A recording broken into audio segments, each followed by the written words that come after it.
Madam Rajavi, distinguished guests, one and all, members of the dais, ladies and gentlemen, and especially those that are watching today from Camp Liberty, Salam Alaikum. It is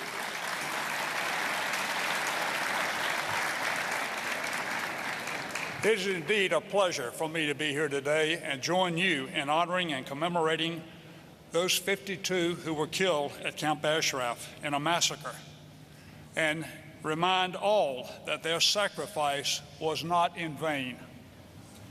They are true patriots, true heroes, true heroines, and they provided an example for all of us in the room today and those watching to follow.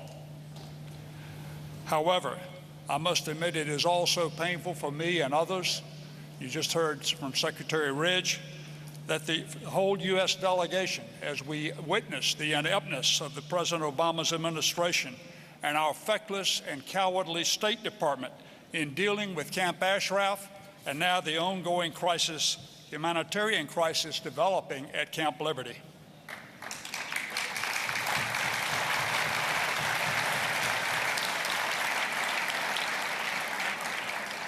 It is astonishing to me to see the action that the United States just took to protect a small religious sect in Iraq, while 3,000 Iranians that were promised protection by the United States and whose safety was supposed to be guaranteed continue to face imminent disaster at Camp Liberty. That is just not right.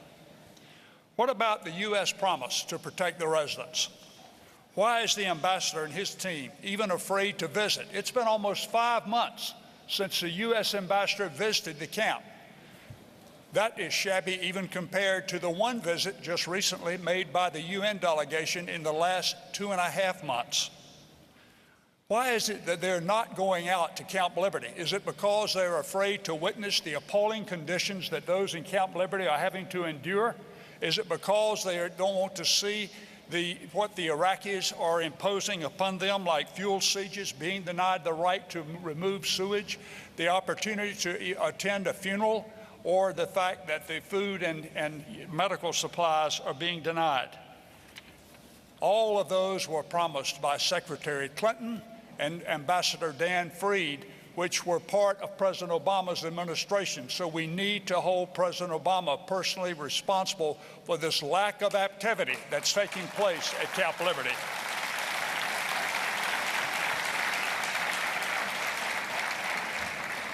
I cannot even imagine a cowardly U.S. ambassador hiding behind the walls of his embassy while 3,000 residents at Camp Liberty have to fend for themselves. Again, it's just not right.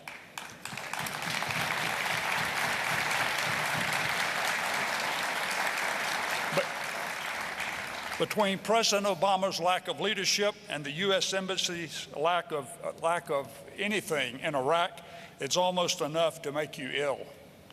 However, it appears now that the Obama administration has recognized what many of us have been telling him and his administration for months, if not years, that Maliki was an Iranian regime puppet.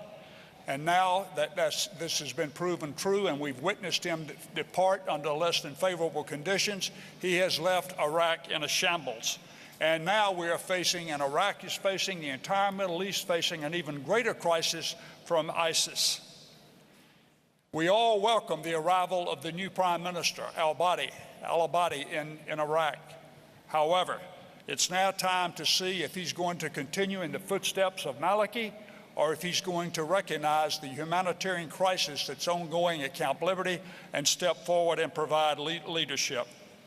I think, as Secretary Ridge said, it is absolutely disgraceful that the United States has asked the MEK to renounce their membership in order to enter into the United States. That is a flawed policy, and the MEK should not tolerate such a disgraceful policy by the Obama administration.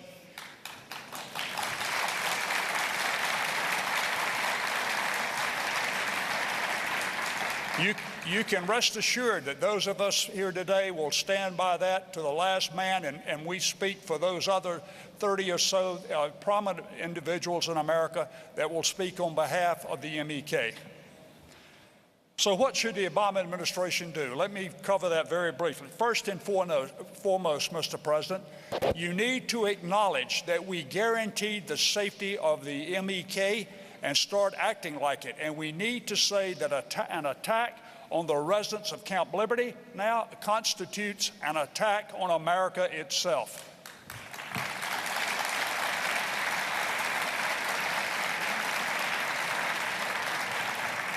Secondly, declare Camp Liberty a protected zone.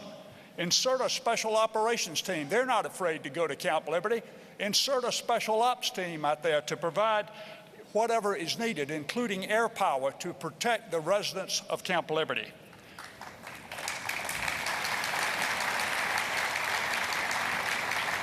And at the same time, it sends a strong signal that Camp Liberty is a protected area.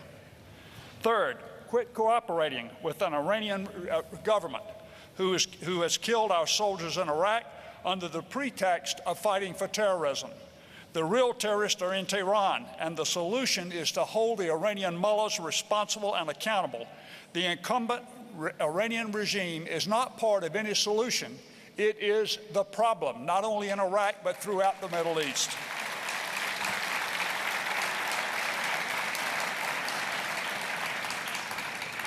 Quit accepting their meddling in Iraq, let alone their cooperation with it.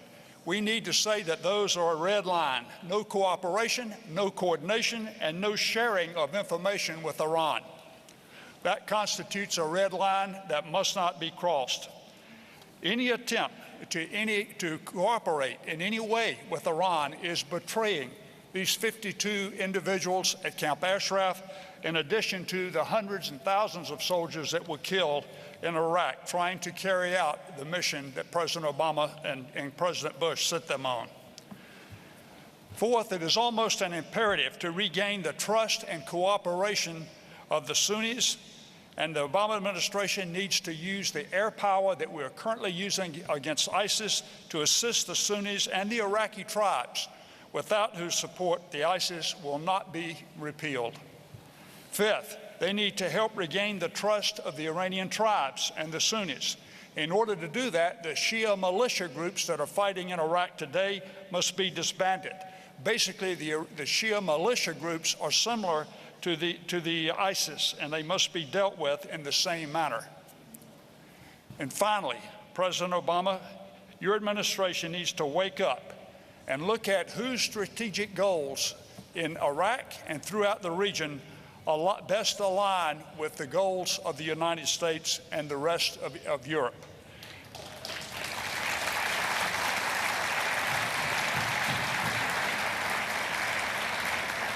And if you do that, you will see that unquestionably the Iranian regime must be gone. They must be displaced.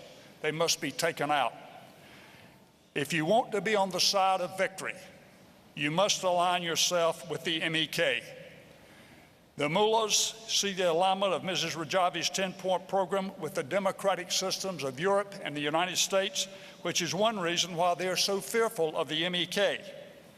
Making their fears come true should be the goal of the Obama administration.